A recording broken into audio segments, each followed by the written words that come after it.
Thanks for tuning in to Ag PhD. I'm Darren Hefty. And I'm Darren Hefty. Thanks for joining us today. One of our topics is going to be a micronutrient that's really important for your crop that you may not think about in each rotation. It's copper. We'll discuss how much you really need to grow a good crop. We're also going to talk about fungicides today. Fungicides are growing in popularity each year, but we need to talk a little about resistance issues and some new products that are going to be in the market for this coming year. Of course, we've got an Iron Talk and a Weed of the Week, but we'll start this show off with our farm basics. You work hard and invest a lot of time and money to make your crop each year. Don't let that effort go to waste. Moisture loss from over-drying stored grain can cost you thousands for each percentage point lost. Get the Grain Temp Guard Alarm HT from Farm Shop MFG. The Alarm HT uses temperature and humidity sensors to alert you when conditions in your bin put your crop at risk. Don't shrink your profits. Learn more about this low-cost solution at farmshopmfg.com.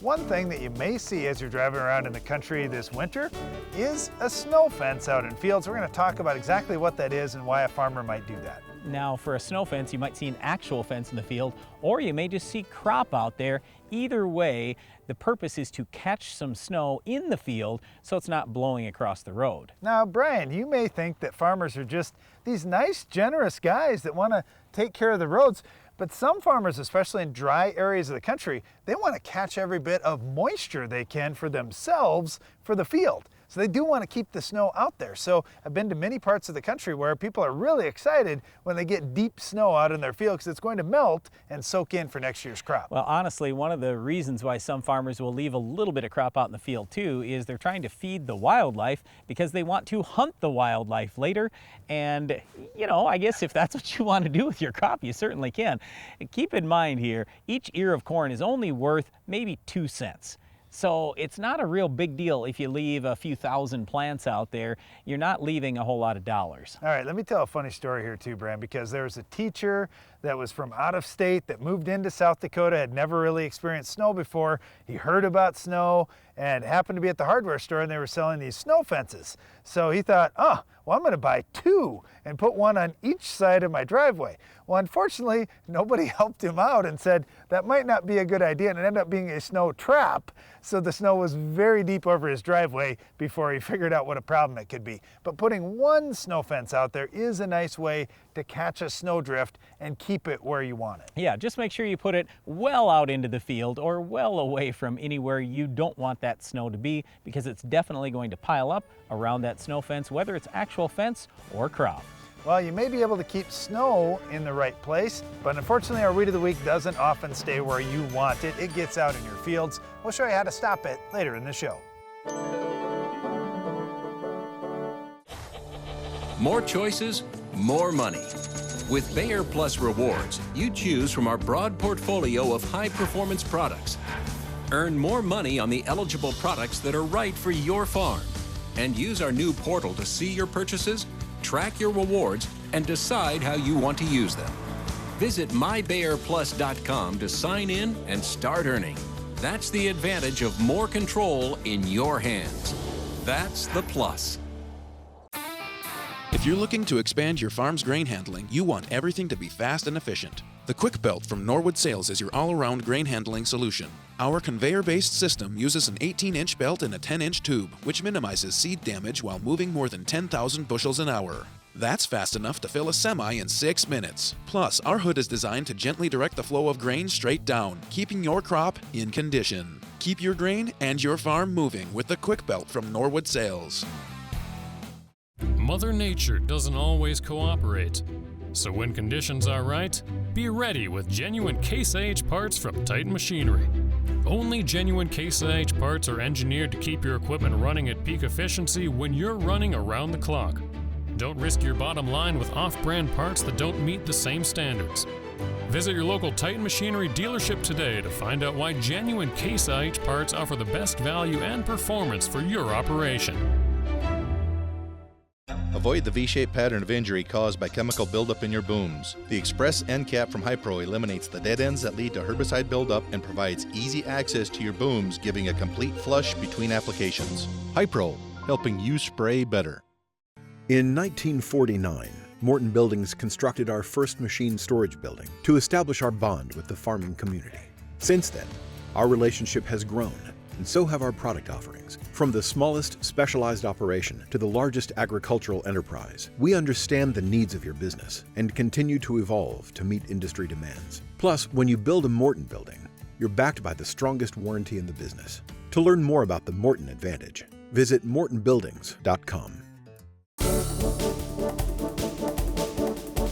Today we're going to talk about a micronutrient that has big importance out in your field. It's copper. So some of the reasons why copper is so important is it's great for disease control. If you have good levels of copper, it seems like you have better disease tolerance overall in your plants. You should also have better test weight. Copper is important for lignin building, basically less lodging. You have a better stalk quality when you have more copper in the plant. It's also very important for seed size. One interesting thing too is copper is the key to seed coat resiliency. If you have seed coats like on soybeans that are falling off, well, your problem is most likely a lack of copper out there. A couple other things that I would add: copper as a foliar treatment can serve as a bactericide and even a fungicide. And finally, too much nitrogen and phosphorus can really limit copper uptake in plants. All right, now when you think about copper, you may say, wow, that's a lot of benefits. I didn't realize copper did all those things in plants. Yeah, it is really important no matter what crop you're raising. It's an essential element for your crop, but you need to get it out there early. And here's one of the things about micronutrients. If you've got a micronutrient that you're short in, this is one of the things that helps all the processes in your plant. Now, Brian mentioned several of them here, but those processes are happening all throughout the season. So I really like to see micronutrients out there early, whether that's in a strip till band, whether that's in a 2x2, something to get them close so early in the season your crop can access them. Just like most of the rest of the micronutrients, copper does not move very well inside plants. In other words, it's non-mobile or immobile in the plant. So if late in the season your plant is short on copper, it's not going to be able to rob it from the lower leaves. You're going to see deficiency in those upper leaves. So you've got to have good, ample availability of copper all season long. And this can be a little bit challenging too if you apply copper, because copper doesn't move well in soil. What I'm saying here is if you lay copper on the soil surface in, let's say, a broadcast application, rainfall isn't going to move it in very easily, just like it doesn't move phosphorus or zinc down into the soil. You're actually going to have to place the copper where you want it, or certainly you could do a foliar treatment. Otherwise, you've got to do some tillage in that soil if you broadcast copper before the start of the season.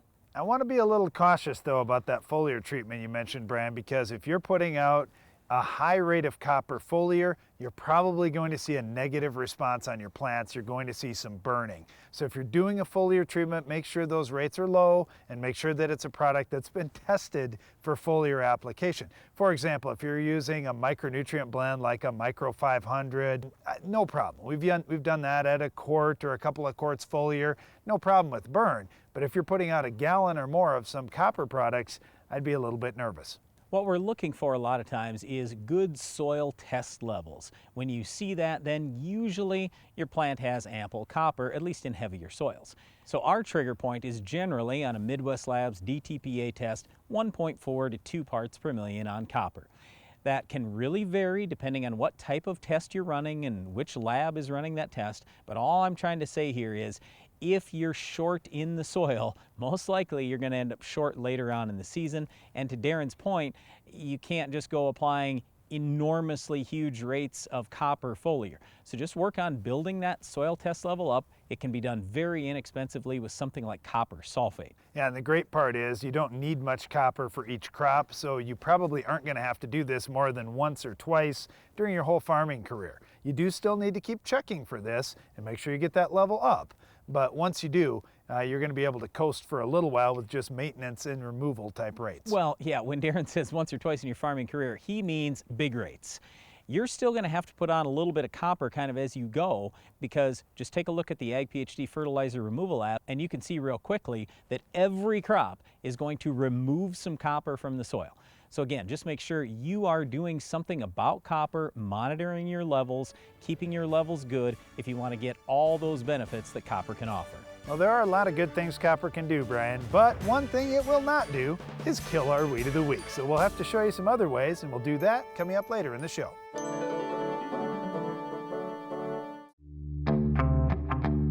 It starts with genetics, what you're made of. It takes agronomy.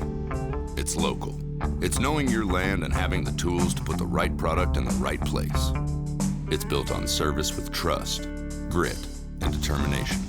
Because it turns out, what it takes to make the best product is a lot like what it takes to make a farmer. Golden Harvest, rooted in genetics, agronomy, and service.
Farmers across North America have seen some really tremendous gains the last couple of years with a number of different fungicides. So as you can imagine, the interest in using fungicides in crops is really going up. Also, there are some new products coming out that are quite exciting. One we've got a lot of questions about has been Revysol. And at first, when I heard about this, I thought, wait a second, that's a triazole. There's a new triazole coming out and farmers are really excited about it, but this is no ordinary triazole, so we want to talk a little more about this today. All right, well, first of all, triazoles aren't getting introduced at a real rapid rate because a lot of times there gets to be concern with human safety. This one does seem to be relatively safe to humans, but the biggest advantage that this Revysol has is it does at least seem like we are seeing a little bit better disease control, a little more broad spectrum. It does have a little stronger activity. It's a little bit faster acting than some of these other triazoles as well, and it does have maybe a little bit longer residual. So I'm not going to say that it's maybe leaps and bounds better than any triazole we've ever seen, but at least the new Revysol does look pretty good, and we've got another triazole that's out there. Well, I think the big thing here, and we're talking about one mode of action, is whenever you're using fungicides, we really prefer to see at least two modes of action that work on the disease that you're going after. Better yet, if we could even get three. So when you think of a new triazole coming out, I'm already thinking about, well, what are going to be the premixes that it's in? What other modes of action are we going to see this combined with? Other than the triazole family, the other two commonly used families in terms of fungicides are the SDHIs and then also the strobilurins. Well, with Revysol, it is going to be in a couple of premixes going into this coming spring. There will be both Veltima and Revitec. The Veltima will be the corn product, and that's basically going to be Headline, the strobilurin, together with this Trizol, Revysol. And then you've got the Revitec that'll be used in soybeans that also contains the SDHI. So basically it is Headline, the SDHI, and this Trizol, or basically Preaxor and Revysol. So one of the keys that you need to know about any of these fungicides that we're talking about in any of these families is they're only going to last for so long out in your field and be effective for so long, partially because they only work on the plant tissue that they're sprayed on. So if you've got a plant that's 12 inches tall and you spray a fungicide and do a great job with coverage and you cover every leaf on that plant, well, the bottom 12 inches of your plant is now protected. But let's say that plant puts on another 6 inches of growth, that top 6 inches is unprotected. So after 2 to 3 weeks, and you want to protect that next 6 inches of growth, you're going to need to apply another fungicide pass. So don't think just one fungicide pass is going to cover you for the whole year. It's really important that you're covering each leaf on that plant that you want to protect, or each part of that plant that you want to protect. So just think about fungicides as I'm buying a window of time here of protection on this part of my plant. The other thing is we got to think about more than just diseases. And yes, disease control is absolutely number one and always will be with fungicides. But the other component here is plant health. Now, when I first started hearing about plant health, I just thought, come on, this is just a sales pitch. There's no way there's plant health.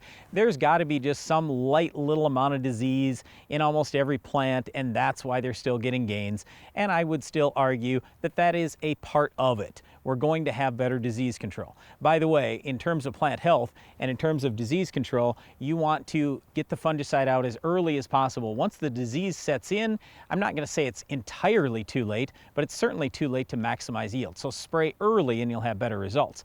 But anyway, the big two things that I would talk about with plant health are the reduction in ethylene after a fungicide is sprayed, and then also basically fungicides can serve as antioxidants. Okay, Brand, let's take on this plant health topic, and let's start with your ethylene production, for example.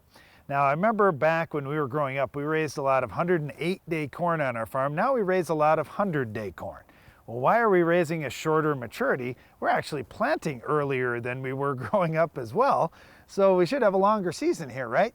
Well, here's the problem. We're running into premature death because we weren't using fungicides back in those days, and when stresses would come along, the plant would start producing more ethylene, which would signal that, hey, it's time to start finishing that seed off, and we're going to be dying shortly.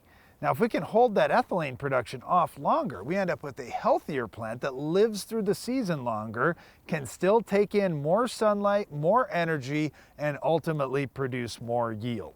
That's why fungicides have become really popular. I think the ethylene production thing is a big deal, Brian. Whether you're thinking about plants or just human health, you probably have heard about antioxidants.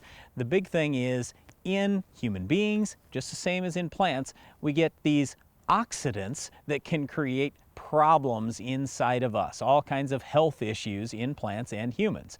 So to reduce those, we have antioxidants. We do see with fungicides, they can serve as antioxidants. Now, one other thing I guess I would mention just real quick too, kind of along that same line with the oxidants, is we see lower plant temperatures after fungicides are used compared to untreated checks. When the temperature rises in plants, it's just like when the temperature rises in human beings, not really a good thing. Think about it as your plant's got a fever. Okay, the fungicide is helping control that fever by reducing oxidants and certainly by reducing disease pressure. And the last thing, Brian, I mentioned that we need to get good coverage on those leaves, and what I mean is we need a smaller droplet, we need more spray pressure, and oftentimes more gallons per acre being used to apply these products, especially when we have a decent amount of crop out in the field. So switch your spray tips up. If you're using tips to spray a dicamba product, for example, and you're using great big droplets to try to minimize drift, that may not be the best time to mix in a fungicide, for example, if you want to have smaller droplets and better coverage. I really like Hypro's 3D nozzle. That's been one of my favorites just because it makes those particles smaller. The spray angle is also really good for getting coverage up and down both sides of the plant. That's what I would look at, but there are other nozzles that could work as well to get good coverage. All right, and the last thing that I would say is we spent some time talking about Revysol and these new products that are coming out.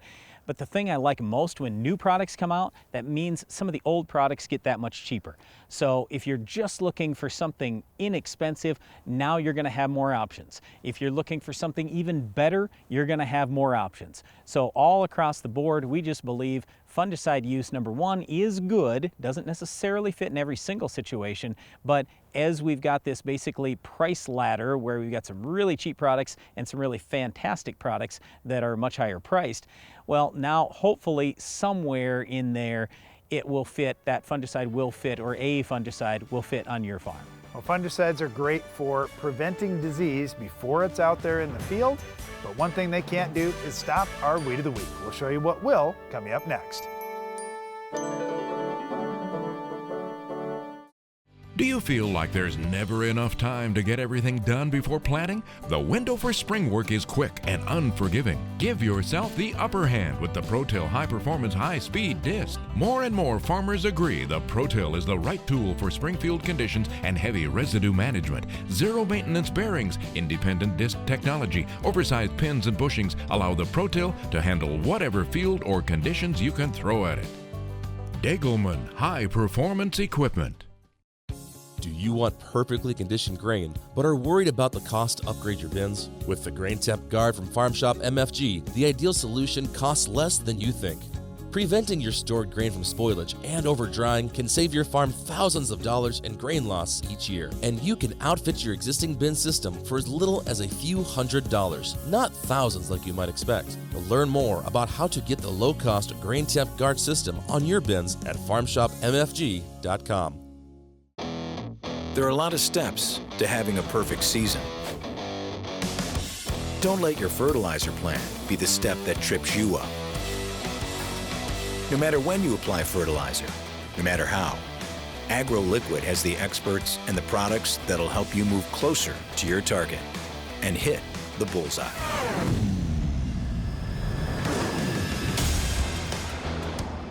AgroLiquid moves you closer to your target. If you've wanted all the benefits of a chopping corn head on your farm but haven't had the chance to upgrade, now is the time. Capello is currently overstocked on supplies of new, previous model year inventory, and headers are priced to move. We're offering 40% off factory direct on all 2017 20 and 22-inch Quasar corn heads. 12, 16, and 18 row models are available. Plus, all products include a 2-year warranty. See what a Capello corn head can do for you. Call now and get yours while supplies last.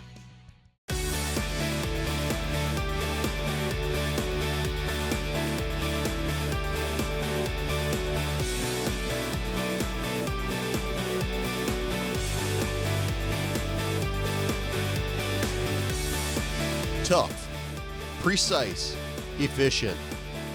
Strip tillage with the Soil Warrior brings the future to your farm. Learn more at soilwarrior.com/agphd. The Weed of the Week is brought to you by Corteva Agriscience, Agriculture Division of Dow DuPont. Finish the fight against tough weeds with the Enlist Weed Control System.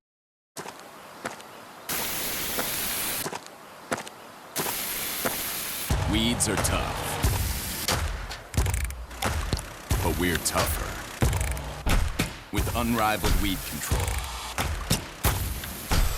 reduced drift, and near zero volatility. So, who's tough now?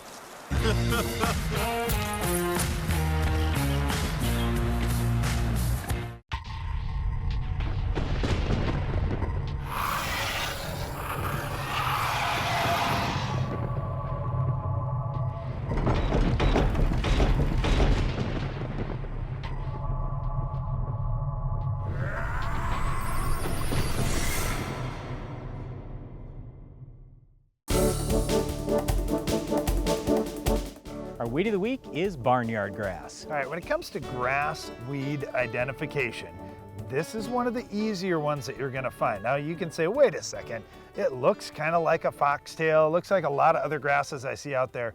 No, you gotta look a little bit closer. And what you need to look for is the ligule of the plant. And in this case, you're not gonna find one. So with barnyard grass, when you peel that leaf back from the stem, Normally there would be a little tuft of hair there, or a little membrane. We call that the ligule. Barnyard grass has no ligule. That's going to differentiate it from the foxtails and many of the other grasses you fight. You know, the other thing that differentiates barnyard grass from the foxtails is foxtails are still susceptible to Roundup, but there are some barnyard grass plants we've found that Roundup doesn't control anymore. So usually we say, oh, throw the Roundup in no matter what because it's a great grass killer. Well, not if barnyard grass is there. And not all the barnyard grass is resistant to Roundup, so it still may be useful in certain situations, Brian. But what I say, if you've got barnyard grass, is we better make sure we do a nice job with our pre-emerge program and try and wipe out as much of that as we can to start with. Yeah, and it's pretty easy because we got great pre's in all crops. In wheat, I'd look at something like Prepare. You could also use Zidua. In corn, Harness, Surpass, Outlook, Dual, Zidua, all fine. At full rates. Yes, at full rates. Here's the thing, that barnyard grass can come up a little bit later. True. And sometimes our pre's have already run out of gas by the time the barnyard grass is germinating, so it's going to take a full rate to have an impact. Yep, but not necessarily in soybeans. The yellows do last a long time. Trifluralin, Prowl, both excellent on barnyard grass. Post-emerge, in crops where you can spray Liberty, Liberty can be effective, but here's the thing, you've got to get it when it's small. Once it starts tillering out, it's going to take a really strong rate of Liberty. Even when it's small, it's probably still going to take a quart. Okay, the good grass killers in soybeans are awesome. I think about Select Max, for example, or Sure 2. In corn, Accent's going to be fine. Otherwise, like Darren said, Liberty. And then when we get to wheat, not usually too concerned about barnyard grass in wheat, especially later in the year, but otherwise Axial or Everest 3.0 is the way I'd go. That's all the time we have for this week's Weed Barnyard Grass, but Iron Talk is coming up next. Iron Talk is brought to you by Case IH. Wherever you are, whatever you're doing, whenever you want. In your life and on your farm, Case IH AFS Connect gives you more control. Monitor your operation, manage your fleet and your farm data your way. Case IH. Rethink productivity.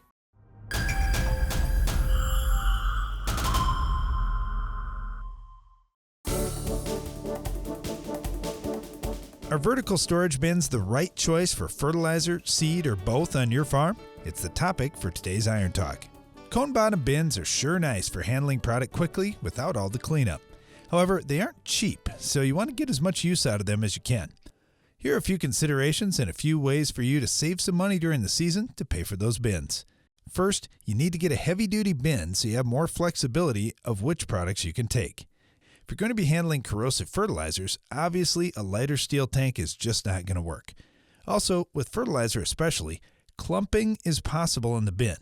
The solution is to avoid blended fertility products, as straight goods have much less likelihood of problems. Finally, if you take wet seed, and especially if you fill the bin right up to the peak, you'll need to watch for spoilage or only keep the seed for a very short time to avoid problems.